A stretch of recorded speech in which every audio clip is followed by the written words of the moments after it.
হবে বাঞ্ছিত কবিগান। বাঞ্ছিত কবিগান। এই লাঞ্ছিত জনের মুখে বাঞ্ছিত কবিগান। এই লাঞ্ছিত জনের মুখে বাঞ্ছিত কবিগান। এই যে মোদের কবিগান আমার শুনিবেন যত সুমহান, কবি গানে এক দলে হয় না, যার জন্য দুটি দলকে দিয়ে থাকেন বাইনা। কেন গো? যত যত গান আছে, যাত্রা বলুন, কীর্তন বলুন, রামায়ণ বলুন, পঞ্চরস বলুন, সব গান এক দলে, কিন্তু কবি গান এক দলে হবে না। কেন হবে না? যেখানে দেখবেন দলাদলি সেইখানে দেখবেন বলা বলি, বলা বলিতে যদি না হয় তবে ঠেলাঠেলি, ঠেলাঠেলিতে না হলে গালাগালি, গালাগালিতে না হলে ফেলাফেলি। নিয়ম। দুটি দল, রাজনৈতিক দল তা মাতার মোড়ে চলে এসেছে। এ দল বলছে আমরা ছাড়বো না, ও দল বলছে আমরা ছাড়বো না। তাহলে প্রথম দলাদলি, দুটি দল এক জায়গায় এসে একত্র হয়েছে। একত্র হয়ে বলে তোরা রাস্তা ছাড়, ওরা বলছে তোরা ছাড়। তখন দলাদলি বলা বলি, বলা বলি রাস্তা ছাড়ে না, তখন ঠেলাঠেলি, ঠেলাঠেলিতে যখন না হলে ফেলাফেলি, অনেক কিছুই হবে। এই কবি গানের ধারাটা ঠিক সেরকম। লক্ষ্য করে দেখুন, আমার দল যেদিকে বসেছে, তুফানদার দল এসে সেদিকে বসবে না। তাহলে এই গানে দলাদলি আছে, এই গানেই আছে দলাদলি। আরো স্পিড হবে। এই গানে আছে দলাদলি, গানে আছে বলা বলি, গানে আছে গালাগালি। ভাই, বিষয়কে কেন্দ্র করিয়া লেগে যাই লড়াই। যেখানে বিষয় নাই সেখানে ঝামেলা নাই। বিষয় লক্ষ্য করুন। ছেলের বিয়ে দিয়ে দিয়েছি কাকা, এই যে আমার কাকাকে বলছি, ছেলের বিয়ে দিয়ে দিয়েছি, মানে আমার আপনার নাতির বিয়ে আমি দিয়ে দিয়েছি গত শ্রাবণ মাস। তো ব্যাপার হচ্ছে বৌমা নিজে থেকে বাড়িতে চলে আসছে, আর না দিলে তো হবে না, দিয়েই দিলাম। তাহলে বড় মজার জিনিস, একদিন সকালে বসে আছি, হঠাৎ বৌমা চায়ের কাপটা ধুতে গিয়ে দুম করে মাটিয়ে ফেলেছে। আমার গিন্নি বলছে বাবার কাপ পেয়েছিস? এর নাম হচ্ছে বিষয়। আর বাবা থামে না, গোটা দিন এরই নাম হচ্ছে বিষয়। এই একটা কাপ ভাঙাকে কেন্দ্র করে গোটা দিন, এরই নাম হচ্ছে বিষয়। এই বিষয়ের উপরে কবি গানের ঝগড়া ঝামেলা হয়। শুনলাম কানে, আপনাদের মনের মণিকোটায় অনেকদিন থেকে জমে আছে যে গান, বাবা ধর্ম আর অধর্ম,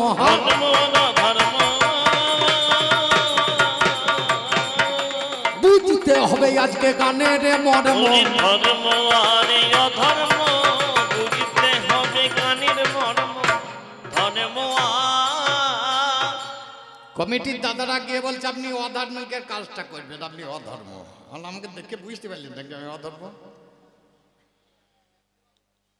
এখানে একটা সাধুকে দেখুন, গলায় মালা থাকবে, কাঁধে ঝোলা থাকবে, তিলক থাকবে, চৈতন্য থাকবে, দেখলে বোঝা যাবে। আচ্ছা বলেন, এখানে মধ্যে একটা চোর বসে আছে, আপনারা চিনতে পারবেন? তাহলে কার দাম বেশি? যাকে চেনা যায় না। আজ পর্যন্ত অনেক সাধু ঘুরিয়ে বেড়াচ্ছে ভগবানকে চেনার জন্য, চিনতে পেরেছেন? তাহলে যাকে চেনা যায় না সে মালের দাম বেশি। এখানে সাধু দেখলেই বোঝা যাবে তারা ধার্মিক, তাদেরকে দেখলেই বোঝা যাবে। আসতে পারি। কিন্তু একটা চোর বসে আছে মনে করুন আপনাদের ফাঁকে, তাকে দেখলে বুঝতে পারবেন এটা চোর। তাহলে কার দাম বেশি, তোমার না আমার? এই ধর্ম অধর্ম আইল আলোচনা কোথায়? আমাদের সম্পর্ক কি? অনেক ভাই হয়, কেউ দেখবেন মাসির ছেলে মাসতুতো ভাই, পিসির ছেলে পিসতুতো ভাই, বিভিন্ন ভাই হয়। নিজের মায়ের পেটে ভাই হলে সহোদর ভাই। আর আমরা দুই ভাই বাবার পেটে হয়েছি, আমরা কি ভাই? আমরা বাবাই তো ভাই, আমাদের তো মা নাই। একদিনে সৃষ্টিকর্তা ব্রহ্ম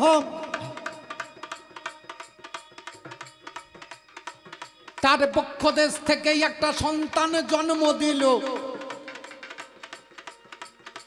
ধর্ম বলে নাম বাবা ছেলেরও রাখিল। কিছুক্ষণ পরে আমার জন্ম হলো ভাই। পৃষ্ঠদেশে আমার জন্ম আপনাদের জানাই। ধর্ম বলে নাম মোর বাবা রেখে দিল।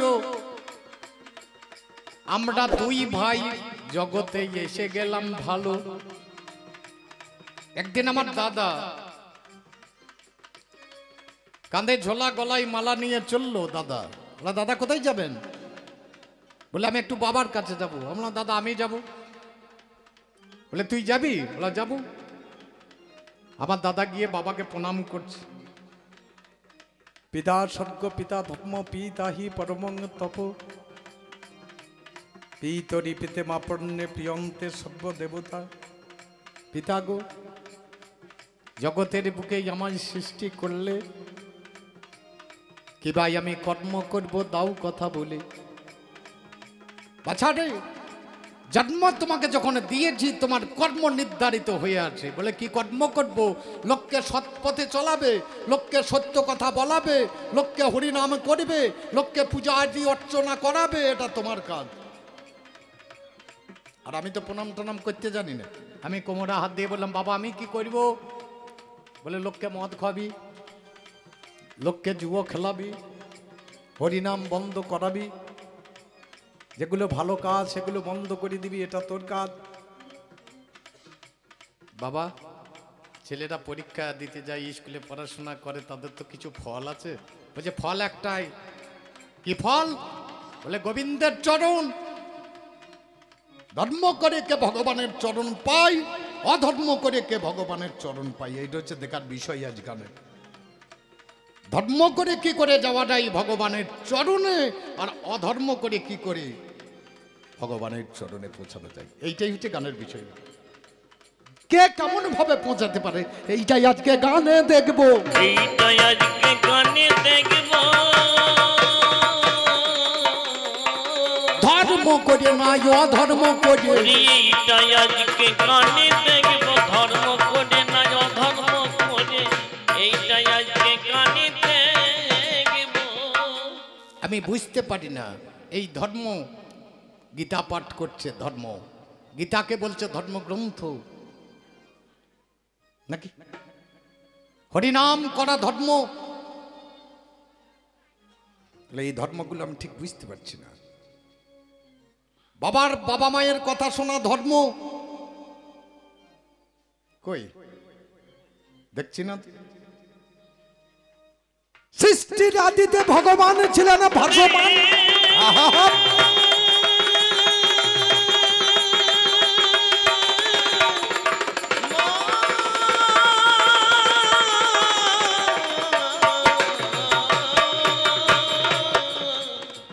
ভগবানের যখন সৃষ্টির আদিতে জলে জলমগ্ন ভাসমান ছিল ভাই, তার কর্ণমলে হতে দুটি অসুর জন্মায়। আপনারা জানেন, একটার নাম মধু, একটার নাম কৌটব। সবার আছে জানা। যুদ্ধঙ্গে দেহি বলছে, বলতে নেই কো মানা। যুদ্ধ দাও। নাভিপদ্ম থেকে ব্রহ্মদেবের সৃষ্টি হয়েছিল। ব্রহ্মার কাছে গিয়ে ঠেলে করো জোরে দাঁড়ালো, নেমে এসো যুদ্ধ করো। তার করে কাঁপছে ব্রহ্মা, বলছে আমি পারবো না, ওই দেখো শয়নে আছে, ওর কাছে যাও। 1000 বছর যুদ্ধ হলো ভগবানের সঙ্গে ভাই। কেউ কাউকে পরাজিত করতে নারে না, শাস্ত্রে বিধানে রয়। কেউ কারো কাছে পরাজিত হচ্ছে না।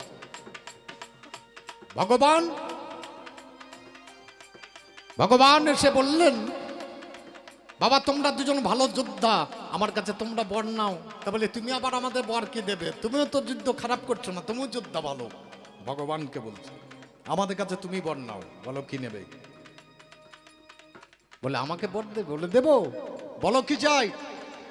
বলছে, এই আমার হাতে মরবি। আমার হাতে মরবি।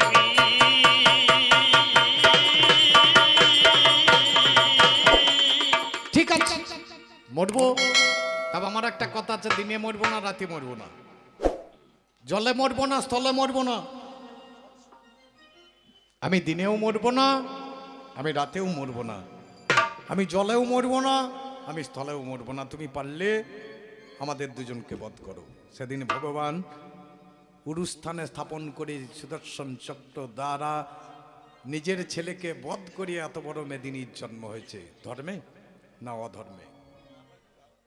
যদি বাবার ছেলে কাটা ধর্ম হয় তাহলে ধর্ম, আর যদি বাবার ছেলে কাটা অধর্ম হয় তাহলে জগৎখানা বাবাই অধর্মে এলো। জগৎখানা বাবাই অধর্মে এলো, আমারই কাছে শুনে চলো। জগৎখানা বাবাই অধর্মে এলো, আমারই কাছে শুনে চলো। জগৎখানা বাবাই অধর্মে এলো। আমাদের এক কৃষ্ণ ভক্ত এসে আমাকে কপালে তিলক দিচ্ছে, গলায় মালা দিচ্ছে। আমার মনে হয় শেষ দিন বটে আমার। একে আমি অধার্মিক লোক, অধার্মিক লোক সাজাই কখন? যখন মরে তখন, তার আগে সাজাই না, নাকি মা? একটা অধার্মিক লোক তার গলায় মালাও পরে না, কপালে তেলও পরে না। পরে কবে? যেদিন বলো হরি হরি বল, নাকি? তার আগে তো মালা কেউ পরাই না। আজ আমার ভাগ্য ভালো বোধ হয়। এই মালা প্রথম পড়েছিলেন এক বেশ্যা মেয়ে দিয়েছিল দুর্বাসা ঋষিকে। দুর্বাসা ঋষি দিয়েছিলেন ইন্দ্ররাজাকে, ইন্দ্ররাজা দিয়েছিলেন তারা হাতির গলায়। হাতিটা মালাটাকে টেনে ছিঁড়ে ফেলে দিয়ে পদতলে পা দিয়ে দলিয়ে দিয়েছিল হাতি, তার জন্য হাতির মাথাটা কাটা গিয়েছিল। ত্রেতা যুগের মধ্যে একটা ছেলে মালা পড়লো যার নাম হচ্ছে বালি। এই বালির বধ হয়ে গেল রামচন্দ্রের হাতে। কলিযুগে আর একটা ছেলে মালা পড়েছিল যার নাম রাজীব গান্ধী, একটা মেয়ে ছেলের হাতে। রাজীব গান্ধীও গেল ফুটিয়ে। আজ আমাকে বেটা ছেলে পড়িয়েছে, অত ভয় লাগে না, না ফুটতেও পারি। নমস্কার, সুধীভট্ট মণ্ডলীর কাছে 2 মিনিটের জন্য সময় চেয়ে নিচ্ছি। এই যে পুরস্কার, এই যে উত্তরীয় আজ আমরা কবিয়াল রসরাজ মণ্ডল মহাশয়কে প্রদান করছি। এটি আমাদের দেওয়া নয়, এটি তারাপীঠ থেকে আমাদের যিনি মাধব সাধু বাবা আছেন পশ্চিমপাড়ার, অর্থাৎ মাধু সাধু, উনি মা তারার আশীর্বাদ স্বরূপ এই উত্তরীয় এবং 50টি টাকা রৌপ্য পদকের পরিবর্তে প্রদান করেছেন। তাই মা তারার আশীর্বাদ স্বরূপ এই উত্তরীয় এবং 50টি টাকা রসরাজ মণ্ডল মহাশয়কে প্রদান করছেন আমাদের ধ্যাবল ঠাকুর মহাশয়। জয় রাধি, জয় রাধি। কালের নামে একবার হরি হরি বলো। হরি বল, হরি বল, হরি বল। আপনারা কেউ স্টেজে উঠবেন না, কোনো সময় পুরস্কার দিতে যা দেবেন নিচে থেকে দেবেন বা আমার কমিটির ভাইদের দেবেন, এই অনুরোধ করছি। কেননা গানে কোনো ডিস্টার্ব আপনারা করবেন না, এই আশা রাখি। আপনারা গান শুনুন, আনন্দ উপভোগ করুন। নমস্কার। তাহলে আপনাদের মাতৃপূজায় মায়ের এক ভক্ত আমাদের জন্য প্রসাদটাও পাঠিয়ে দিয়েছেন, নাকি বলে? আপনাদের ভাগ্য, আমার ভাগ্য আরো ভালো। রাধে। তাহলে ছিলাম কোথায়? সৃষ্টির প্রাক্কালে যদি পিতা সন্তানকে হত্যা করে ধর্ম হয় তাহলে ধর্মে জগৎ সৃষ্টি, আর পিতা সন্তানকে হত্যা করা যদি অধর্ম হয় তাহলে এই অধর্মে জগৎ সৃষ্টি হলো। অধর্মে জগৎ সৃষ্টি হলো, আমার কাছে একটু শুনে চলো। অধর্মে জগৎ সৃষ্টি হলো, আমার কাছে শুনে চলো। অধর্মে জগৎ সৃষ্টি হলো। যারা ধর্মপথে চলাফেরা করে, যারা ধর্মপথে ঘোরাফেরা করে, দাদা ধর্ম, তোমার ধর্মটা কি জিনিস আমি তার বুঝতে পারি না। আমি তো জীবনে কোনোদিন ধর্ম করি না। তোমার রাস্তায় কোনো কিছু নাই দাদা, ওসব ছেড়ে দাও। আমার রাস্তায় এসো, মদ মাংস একটু খাও, ফুর্তি করো, মেয়ে ছেলে নিয়ে টানাটানি করো, পারলে পরের বউ নিয়ে এসো ঘরে, আমি ঘরে বসে ভগবান দেব। ঘরে বসে ভগবান দেব। তোমার মতো ওই নিরামিষ খাওয়া লোক আমি নয়। মদ মাংস খাবো, পরের বউ নিয়ে পালিয়ে আসবো, ভগবান আমাকে দেখা করতে আসবে। আপনারা হরিনাম লাগিয়েছেন, আপনারা এত বড় অনুষ্ঠান করাচ্ছেন, যত হরিনাম করাবেন করান, আপনারা ডিএ মানতে পারবেন? 1000 বার যদি চেষ্টা করেন ডিএম কানব, আপনাদের আসলে আসবে না। আর আমি যদি ইচ্ছা করি এখনই এনে দেবো, একটা বোম ফেলে দেবো মাঝখানে, 40টা মার্ডার করে দেবো। ডিএম এর বাবা পর্যন্ত আমাকে দেখতে আসবে। ডিএম তো বাচ্চা ছেলে, তোমার রাস্তায় তুমি আনতে পারবে না, একমাত্র আমি সেটাই আনতে পারি। আমি সেটাই আনতে পারি।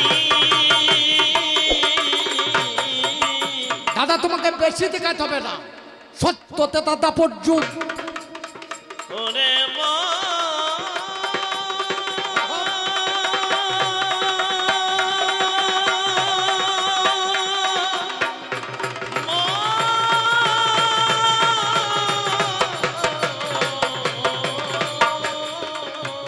চারটে যুগ আমরা হিসাবেতে পাই। আপনারাও চিন্তা করুন, আমিও বসে বসে চিন্তা করি। ধর্ম বলতে দেখলাম বাবা একজনেরও নয়,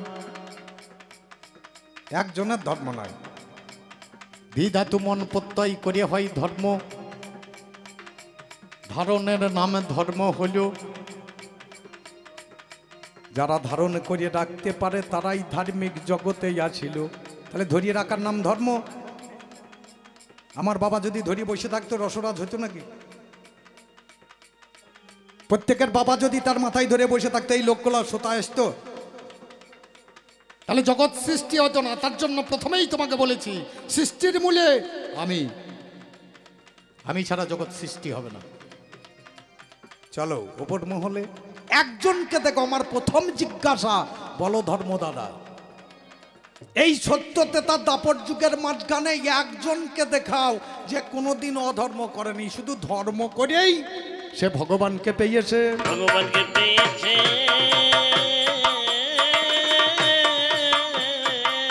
একজনকে বাবাই আমি আজকে দেখবো, ভগবানকে পেয়েছে। একজনকে আমি আজই দেখব ভগবানকে।